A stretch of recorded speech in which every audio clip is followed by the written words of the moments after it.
بسم الله الرحمن الرحيم. الحمد لله الذي خلق السماوات والأرض وجعل الظلمات والنور ثم الذين كفروا بربهم يعدلون. هو الذي خلقكم من طين ثم قضى أجلا وأجل مسمى عنده ثم أنتم تمترون. وهو الله في السماوات وفي الأرض يعلم سركم وجهركم ويعلم ما تكسبون وما تأتيهم من آية من آيات ربهم إلا كانوا عنها معرضين. فقد كذبوا بالحق لما جاءهم فسوف يأتيهم أنباء ما كانوا به يستهزئون. ألم يروا كم أهلكنا من قبلهم من قرن مكناهم في الأرض ما لم نمكن لكم وأرسلنا السماء عليهم مدرارا وجعلنا الأنهار تجري من تحتهم فأهلكناهم بذنوبهم وأنشأنا من بعدهم قرنا آخرين. ولو نزلنا عليك كتابا في قرطاس فلمسوه بأيديهم لقال الذين كفروا إن هذا إلا سحر مبين. وقالوا لولا أنزل عليه ملك ولو أنزلنا ملكا لقضي الأمر ثم لا ينظرون. ولو جعلناه ملكا لجعلناه رجلا وللبسنا عليهم ما يلبسون. ولقد استهزئ برسل من قبلك فحاق بالذين سخروا منهم ما كانوا به يستهزئون. قل سيروا في الأرض ثم انظروا كيف كان عاقبة المكذبين. قل لمن ما في السماوات والأرض قل لله كتب على نفسه الرحمة ليجمعنكم إلى يوم القيامة لا ريب فيه الذين خسروا أنفسهم فهم لا يؤمنون. وله ما سكن في الليل والنهار وهو السميع العليم. قل أغير الله أتخذ وليا فاطر السماوات والأرض وهو يطعم ولا يطعم. قل إني أمرت أن أكون أول من أسلم ولا تكونن من المشركين. قل إني أخاف إن عصيت ربي عذاب يوم عظيم. من يصرف عنه يومئذ فقد رحمه وذلك الفوز المبين. وإن يمسسك الله بضر فلا كاشف له إلا هو وإن يمسسك بخير فهو على كل شيء قدير. وهو القاهر فوق عباده وهو الحكيم الخبير. قل أي شيء أكبر شهادة قل الله شهيد بيني وبينكم وأوحي إلي هذا القرآن لأنذركم به ومن بلغ أئنكم لتشهدون أن مع الله آلهة أخرى قل لا أشهد. قل إنما هو إله واحد وإنني بريء مما تشركون. الذين آتيناهم الكتاب يعرفونه كما يعرفون أبناءهم الذين خسروا أنفسهم فهم لا يؤمنون. ومن أظلم ممن افترى على الله كذبا أو كذب بآياته إنه لا يفلح الظالمون. ويوم نحشرهم جميعا ثم نقول للذين أشركوا أين شركاؤكم الذين كنتم تزعمون ثم لم تكن فتنتهم إلا أن قالوا والله ربنا ما كنا مشركين. انظر كيف كذبوا على أنفسهم وضل عنهم ما كانوا يفترون. ومنهم من يستمع إليك وجعلنا على قلوبهم أكنة أن يفقهوه وفي آذانهم وقرا وإن يروا كل آية لا يؤمنوا بها حتى إذا جاءوك يجادلونك يقول الذين كفروا إن هذا إلا أساطير الأولين. وهم ينهون عنه وينأون عنه وإن يهلكون إلا أنفسهم وما يشعرون ولو ترى إذ وقفوا على النار فقالوا يا ليتنا نرد ولا نكذب بآيات ربنا ونكون من المؤمنين بل بدا لهم ما كانوا يخفون من قبل ولو ردوا لعادوا لما نهوا عنه وإنهم لكاذبون وقالوا إن هي إلا حياتنا الدنيا وما نحن بمبعوثين ولو ترى إذ وقفوا على ربهم قال أليس هذا بالحق قالوا بلى وربنا قال فذوقوا العذاب بما كنتم تكفرون قد خسر الذين كذبوا بلقاء الله حتى إذا جاءتهم الساعة بغتة قالوا يا حسرتنا على ما فرقنا فيها وهم يحملون أوزارهم على ظهورهم ألا ساء ما يزرون وما الحياة الدنيا إلا لعب ولهب وللدار الآخرة خير للذين يتقون أفلا تعقلون قد نعلم إنه ليحزنك الذي يقولون فإنهم لا يكذبونك ولكن الظالمين بآيات الله يجحدون ولقد كذبت رسل من قبلك فصبروا على ما كذبوا وأوذوا حتى أتاهم نصرنا ولا مبدل لكلمات الله ولقد جاءك من نبأ المرسلين وإن كان كبر عليك إعراضهم فإن استطعت أن تبتغي نفقا في الأرض أو سلما في السماء فتأتيهم بآية ولو شاء الله لجمعهم على الهدى فلا تكونن من الجاهلين إنما يستجيب الذين يسمعون والموتى يبعثهم الله ثم إليه يرجعون وقالوا لولا نزل عليه آية من ربه قل إن الله قادر على أن ينزل آية ولكن أكثرهم لا يعلمون وما من دابة في الأرض ولا طائر يطير بجناحيه إلا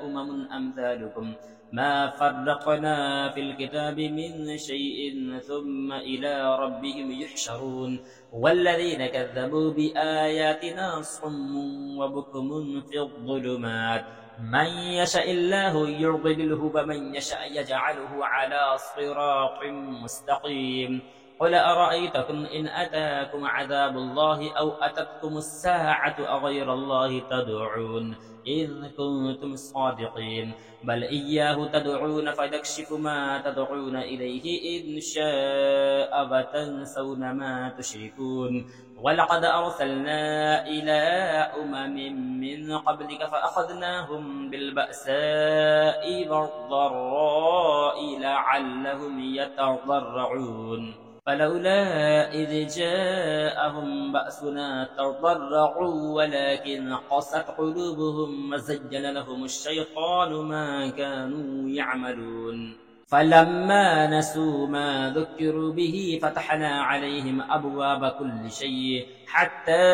إذا فرحوا بما أوتوا أخذناهم بغتة فإذا هم مبلسون فقطع دابر القوم الذين ظلموا والحمد لله رب العالمين قل أرأيتم إن أخذ الله سمعكم وأبصاركم وختم على قلوبكم من إله غير الله يأتيكم به انظر كيف نصرف الآيات ثم هم يصدفون قل أرأيتكم إن أتاكم عذاب الله بغتة أو جهرة هل يهلك إلا القوم الظالمون وما نرسل المرسلين إلا مبشرين ومنذرين فمن آمن وأصلح فلا خوف عليهم ولا هم يحزنون والذين كذبوا بآياتنا يمسهم العذاب بما كانوا يفسقون قل لا أقول لكم عندي خزائن الله ولا أعلم الغيب ولا أقول لكم إني ملك إن أتبع إلا ما يوحى إلي قل هل يستوي الأعمى والبصير أفلا تتفكرون وأنذر به الذين يخافون أن يحشروا إلى ربهم ليس لهم من دونه ولي ولا شفيع لعلهم يتقون ولا تطرد الذين يدعون ربهم بالغداة والعشي يريدون وجهه ما عليك من حسابهم من شيء وما من حسابك عليهم من شيء فتطردهم فتكون من الظالمين وكذلك فتنا بعضهم ببعض ليقولوا أهؤلاء من الله عليهم من بيننا أليس الله بأعلم بالشاكرين وإذا جاءك الذين يؤمنون بآياتنا فقل سلام عليكم كتب ربكم على نفسه الرحمة أنه من عمل منكم سوءا بجهالة ثم تاب من بعده وأصلح فأنه غفور رحيم وكذلك نفصل الآيات ولتستبين سبيل المجرمين قل إني نهيت أن أعبد الذين تدعون من دون الله قل لا أتبع أهواءكم قد ضللت إذا وما أنا من المهتدين قل إني على بينة من ربي فكذبتم به ما عندي ما تستعجلون به إن الحكم إلا لله يقص الحق وهو خير الفاصلين قل لو أن عندي ما تستعجلون به لقضي الأمر بيني وبينكم والله أعلم بالظالمين وعنده مفاتح الغيب لا يعلمها إلا هو ويعلم ما في البر والبحر وما تسقط من ورقة إلا يعلمها ولا حبة في ظلمات الأرض ولا رطب ولا يابس إلا في كتاب مبين وهو الذي يتوفاكم بالليل ويعلم ما جرحتم بالنهار ثم يبعثكم فيه ليقضى أجل مسمى ثم إليه مرجعكم ثم ينبئكم بما كنتم تعملون وهو القاهر فوق عباده ويرسل عليكم حفظه حتى إذا جاء أحدكم الموت توفته رسلنا وهم لا يفرقون ثم ردوا إلى الله مولاهم الحق ألا له الحكم وهو أسرع الحاسبين قل من ينجيكم من ظلمات البر والبحر تدعونه تضرعا وخفية لئن أنجانا من هذه لنكونن من الشاكرين قل الله ينجيكم منها ومن كل كرب ثم أنتم تشركون قل هو القادر على أن يبعث عليكم عذابا من فوقكم أو من تحت أرجلكم أو يلبسكم شيعا ويذيق بعضكم بأس بعض انظر كيف نصرف الآيات لعلهم يفقهون وكذب به قومك وهو الحق قل لست عليكم بوكيل لكل نبأ مستقر وسوف تعلمون وإذا رأيت الذين يخوضون في آياتنا فأعرض عنهم حتى يخوضوا في حديث غيره وإما ينسينك الشيطان فلا تقعد بعد الذكرى مع القوم الظالمين وما على الذين يتقون من حسابهم من شيء ولكن ذكرى لعلهم يتقون وذر الذين اتخذوا دينهم لعبا ولهوا وغرتهم الحياة الدنيا وذكر به أن تبصر نفس بما كسبت ليس لها من دون الله ولي ولا شفيع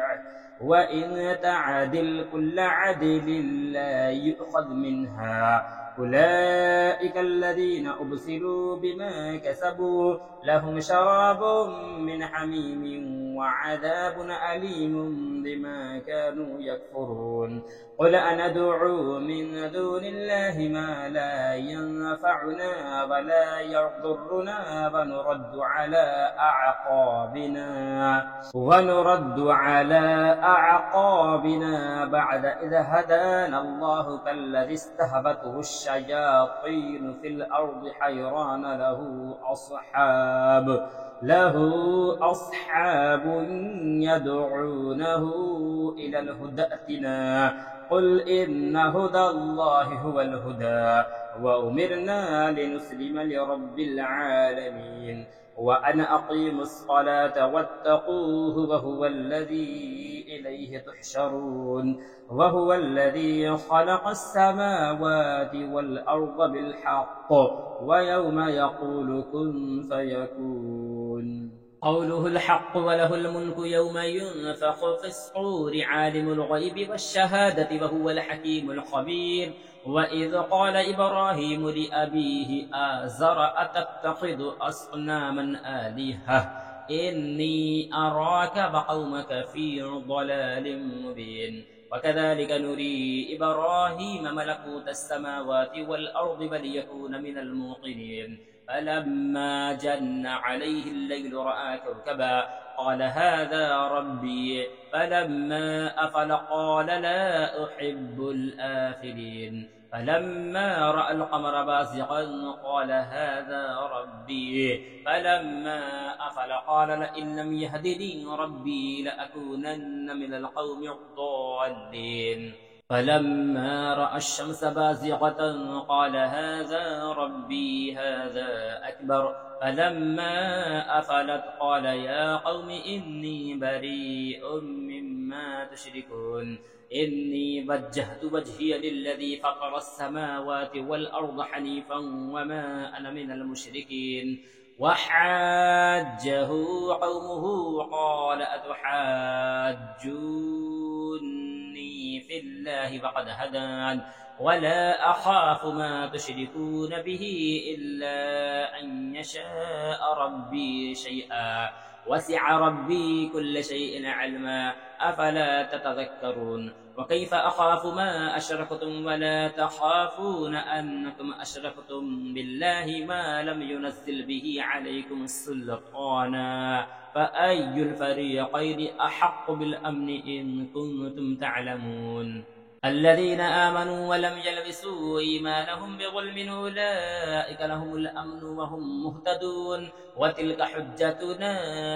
آتيناها إبراهيم على قومه نرفع درجات من نشاء إن ربك حكيم عليم ووهبنا له إسحاق ويعقوب كلا هدينا ونوحا هدينا من قبل ومن ذريته داود وسليمان وأيوب ويوسف وموسى وهارون وكذلك نجزي المحسنين وزكريا ويحيى وعيسى وإلياس كل من الصالحين وإسماعيل واليسع ويونس ولوطا وكلا فضلنا على العالمين ومن آبائهم وذرياتهم وإخوانهم واجتبيناهم وهديناهم إلى صراط مستقيم ذلك هدى الله يهدي به من يشاء من عباده ولو أشركوا لحبط عنهم ما كانوا يعملون أولئك الذين آتيناهم الكتاب والحكم والنبوة فإن يكفر بها هؤلاء فقد وكلنا بها قوما ليسوا بها بكافرين أولئك الذين هدى الله فبهداه مقتده قل لا أسألكم عليه أجرا إن هو إلا ذكرى للعالمين وما قدروا الله حق قدره إذ قالوا ما أنزل الله على بشر من شيء قل من أنزل الكتاب الذي جاء به موسى نورا وهدى للناس تجعلونه قراطيس تبدونها وتخفون كثيرا وعلمتم ما لم تعلموا أنتم ولا آباؤكم قل الله ثم ذرهم في خوضهم يلعبون وهذا كتاب أنزلناه مبارك مصدق الذي بين يديه ولتنذر أم القرى ومن حولها والذين يؤمنون بالآخرة يؤمنون به وهم على صلاتهم يحافظون ومن أظلم ممن افترى على الله كذبا أو قال أوحي إلي ولم يوحى إليه شيء ومن قال سأنزل مثل ما أنزل الله ولو ترى إذ الظالمون في غمرات الموت والملائكة باسطوا أيديهم أخرجوا أنفسكم اليوم تجزون عذاب الهون بما كنتم تقولون على الله غير الحق وكنتم عن آياته تستكبرون ولقد جئتمونا فرادا كما خلقناكم أول مرة وتركتم ما خولناكم وراء ظهوركم وما نرى معكم شفعاءكم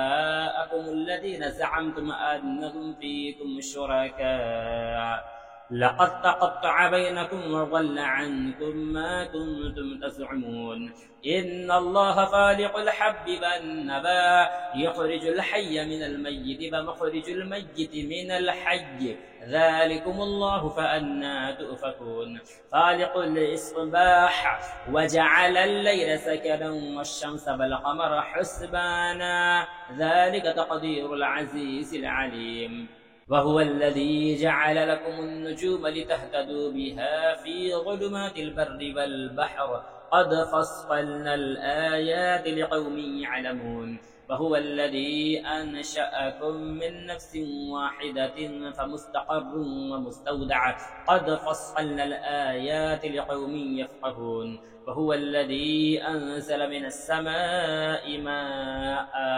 فأخرجنا به نبات كل شيء فأخرجنا منه خضرا نخرج منه حبا متراكبا ومن النخل من طليعها قنوان دانية وجنات من أعناب والزيتون والرمان مشتبها وغير متشابه انظروا إلى ثمره إذا أثمر وينعه إن في ذلكم لآيات لقوم يؤمنون وجعلوا لله شركاء الجن فخلقهم وخلقوا له بنين وبنات من غير علم سبحانه وتعالى عما يصفون بديع السماوات والأرض أنى يكون له ولد ولم تكن له صاحبة وخلق كل شيء وهو بكل شيء عليم ذلكم الله ربكم لا إله إلا هو خالق كل شيء فاعبدوه وهو على كل شيء وكيل لا تدركه الأبصار وهو يدرك الأبصار وهو اللطيف الخبير قد جاءكم بصائر من ربكم فمن أبصر فلنفسه ومن عمي فعليها وما أنا عليكم بحفيظ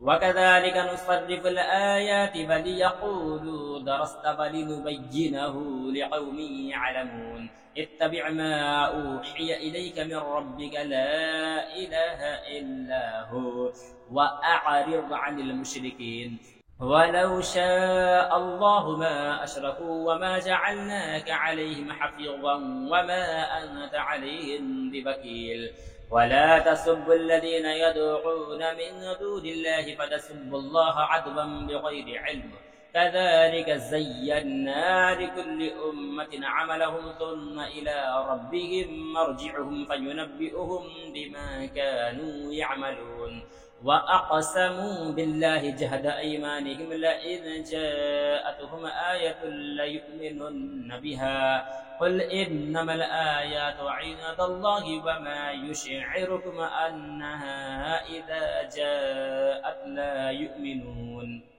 ونقلب أفئدتهم وأبصارهم كما لم يؤمنوا به أول مرة ونذرهم في طغيانهم يعمهون ولو أننا نزلنا إليهم الملائكة وكلمهم الموتى وحشرنا عليهم كل شيء قبلا ما كانوا ليؤمنوا ليؤمنوا إلا أن يشاء الله ولكن أكثرهم يجهلون وكذلك جعلنا لكل نبي عدوا شياطين الإنس والجن يوحي بعضهم إلى بعض زخرف القول غرورا ولو شاء ربك ما فعلوه فذرهم وما يفترون ولتصغى إليه أفئدة الذين لا يؤمنون بالآخرة وليرضوه وليقترفوا ما هم مقترفون أفغير الله أبتغي حكما وهو الذي أنزل إليكم الكتاب مفصلا والذين آتيناهم الكتاب يعلمون أنه منزل من ربك بالحق فلا تكونن من الممترين وتمت كلمة ربك صدقا وعدلا لا مبدل لكلماته وهو السميع العليم وإن تطع أكثر من في الأرض يضلوك عن سبيل الله إن يتبعون إلا الظن وإن هم إلا يخرصون إن ربك هو أعلم من يضل عن سبيله وهو أعلم بالمهتدين فكلوا مما ذكر اسم الله عليه إن كنتم بآياته مؤمنين وما لكم ألا تأكلوا مما ذكر اسم الله عليه وقد فصل لكم ما حرم عليكم إلا ما اضطررتم إليه وإن كثيرا ليضلون بأهوائهم بغير علم إن ربك هو أعلم بالمعتدين وذروا ظاهر الإثم وباطنه إن الذين يكسبون الإثم سيجزون بما كانوا يقترفون ولا تأكلوا مما لم يذكر اسم الله عليه وإنه لفسق وإن الشياطين ليوحون إلى أوليائهم ليجادلوكم وإن أطعتموهم إنكم لمشركون أَوَمَنْ كَانَ مَيْتًا فَأَحْيَيْنَاهُ وَجَعَلْنَا لَهُ نُورًا يَمْشِي بِهِ فِي النَّاسِ كَمَنْ مَثَلُهُ فِي الظُّلُمَاتِ لَيْسَ بِخَارِجٍ مِنْهَا كَذَلِكَ زُيِّنَ لِلْكَافِرِينَ مَا كَانُوا يَعْمَلُونَ وكذلك جعلنا في كل قرية أكابر مجرميها ليمكروا فيها وما يمكرون إلا بأنفسهم وما يشعرون وإذا جاءتهم آية قالوا لن نؤمن حتى نؤتى مثل ما أوتي رسول الله الله أعلم حيث يجعل رسالته سيصيب الذين أجرموا صغار عند الله وعذاب شديد بما كانوا يمكرون فمن يريد الله أن يهديه يشرح صدره للإسلام ومن يريد أن يضله يجعل صدره ضيقا حرجا كأنما يصعد في السماء كذلك يجعل الله الرجس على الذين لا يؤمنون وهذا صراط ربك مستقيما قد فصلنا الآيات لقوم يذكرون لهم دار السلام عند ربهم وهو وليهم بما كانوا يعملون ويوم يحشرهم جميعا يا معشر الجن قد استكثرتم من الإنس وقال أولياؤهم من الإنس ربنا استمتع بعضنا ببعض وبلغنا أجلنا الذي أجلت لنا قال النار مثواكم خالدين فيها إلا ما شاء الله إن ربك حكيم عليم وكذلك نولي بعض الظالمين بعضا بما كانوا يكسبون يا معشر الجن والإنس ألم يأتكم رسل منكم يقصون عليكم آياتي وينذرونكم لقاء يومكم هذا قالوا شهدنا على أنفسنا وغرتهم الحياة الدنيا وشهدوا على أنفسهم أنهم كانوا كافرين ذلك أن لم يكن ربك مهلك القرى بظلم وأهلها غافلون ولكل درجات مما عملوا وما ربك بغافل عما يعملون وربك الغني ذو الرحمة إن يشأ يذهبكم ويستخلف من بعدكم ما يشاء كما أنشأكم من ذرية قوم آخرين إنما توعدون لآت وما أنتم بمعجزين قل يا قوم اعملوا على مكانتكم إني عامل فسوف تعلمون من تكون له عاقبة الدار إنه لا يفلح الظالمون وجعلوا لله مما ذرأ من الحرث والأنعام نصيبا فقالوا هذا لله بزعمهم وهذا لشركائنا فما كان لشركائهم فلا يصل إلى الله وما كان لله فهو يصل إلى شركائهم ساء ما يحكمون وكذلك زين لكثير من المشركين قتل أولادهم شركاؤهم ليرضوهم وليلبسوا عليهم دينهم ولو شاء الله ما فعلوه فذرهم وما يفترون وقالوا هذه أنعام وحرث حجر لا يطعمها إلا من نشاء بزعمهم وأنعام حرمت ظهورها وأنعام لا يذكرون اسم الله عليها افتراء عليه سيجزيهم بما كانوا يفترون وقالوا ما في بطون هذه الأنعام خالصة لذكورنا ومحرم على أزواجنا وإن يكن ميتة فهم فيه شركاء سيجزيهم وصفهم إنه حكيم عليم قد خسر الذين قتلوا أولادهم سفها بغير علم وحرموا ما رزقهم الله افتراء على الله قد ضلوا وما كانوا مهتدين وهو الذي أنشأ جنات معروشات وغير معروشات والنخل والزرع مختلفا أكله والزيتون والرمان متشابها وغير متشابه كلوا من ثمره إذا أثمر وآتوا حقه يوم حصاده ولا تسرفوا إنه لا يحب المسرفين ومن الأنعام حمولة وفرشا كلوا مما رزقكم الله ولا تتبعوا خطوات الشيطان إنه لكم عدو مبين 8 أزواج من الضأن 2 ومن المعز 2 قل الذكرين حرم أم الأنثيين أما اشتملت عليه أرحام الأنثيين نبئوني بعلم إن كنتم صادقين ومن الإبل 2 ومن البقر 2 قل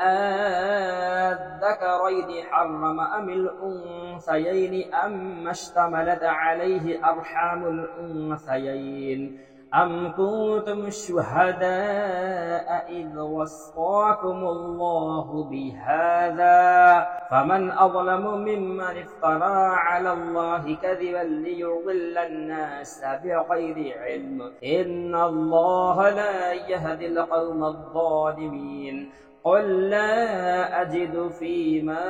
أوحي إلي محرما على طاعم يطعمه إلا أن يكون ميتة أو دما مسفوحا أو لحم خنزير فإنه رجس أو فسقا أهل لغير الله به، فمن اضطر غير باغ ولا عاد فإن ربك غفور رحيم. وعلى الذين هادوا حرمنا كل ذي ظفر، ومن البقر والغنم حرمنا عليهم شحومهما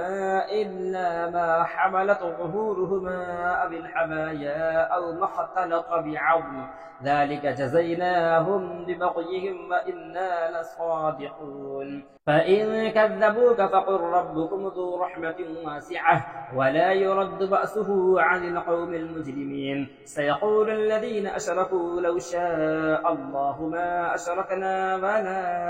آباؤنا ولا حرمنا من شيء، كذلك كذب الذين من قبلهم حتى ذاقوا بأسنا. قل هل عندكم من علم فتخرجوه لنا؟ إن تتبعون إلا الظن وإن أنتم إلا تخرصون. قل فلله الحجة البالغة فلو شاء لهداكم أجمعين. قل هلم شهداءكم الذين يشهدون أن الله حرم هذا، فإن شهدوا فلا تشهد معهم ولا تتبع أهواء الذين كذبوا بآياتنا والذين لا يؤمنون بالآخرة وهم بربهم يعدلون. قل تعالوا أتل ما حرم ربكم عليكم ألا تشركوا به شيئا وبالوالدين